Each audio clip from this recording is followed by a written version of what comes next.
વડાપ્રધાન નરેન્દ્ર મોદીના માતા પર અભદ્ર ટિપ્પણી મામલો શહેરા ભાજપ દ્વારા કોંગ્રેસ નેતા રાહુલ ગાંધીનો સખત વિરોધ કરાયો। ભાજપ દ્વારા કોંગ્રેસ નેતા રાહુલ ગાંધીના પુતળાને ગધેડા પર બેસાડીને પુતળા દહન કરાયું। રાહુલ ગાંધીના પુતળાનું દહન કરીને ભાજપ અગ્રણીઓ અને કાર્યકરો રેલી સ્વરૂપે મામલતદાર કચેરી ખાતે પહોંચ્યા। ભાજપ દ્વારા મામલતદારને લેખિત આવેદનપત્ર આપીને કોંગ્રેસ નેતા રાહુલ ગાંધી સામે કડક કાર્યવાહીની કરી માંગ। અહેવાલ પ્રીતિશ દરજી, પંચમહાલ।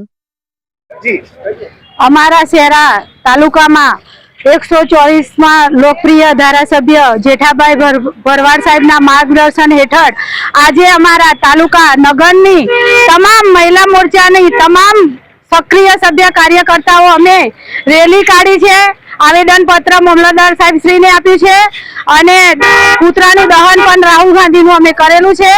અને આ રાહુલ ગાંધી જે એમના માતા સમાન અપમાન કર્યું અને જે ગાળો બોલી છે અમારો શહેરા તાલુકો ભાજપ સરકાર ક્યારે સહન નહીં કરીએ, નહીં જ કરીએ। ભારત માતા की जय।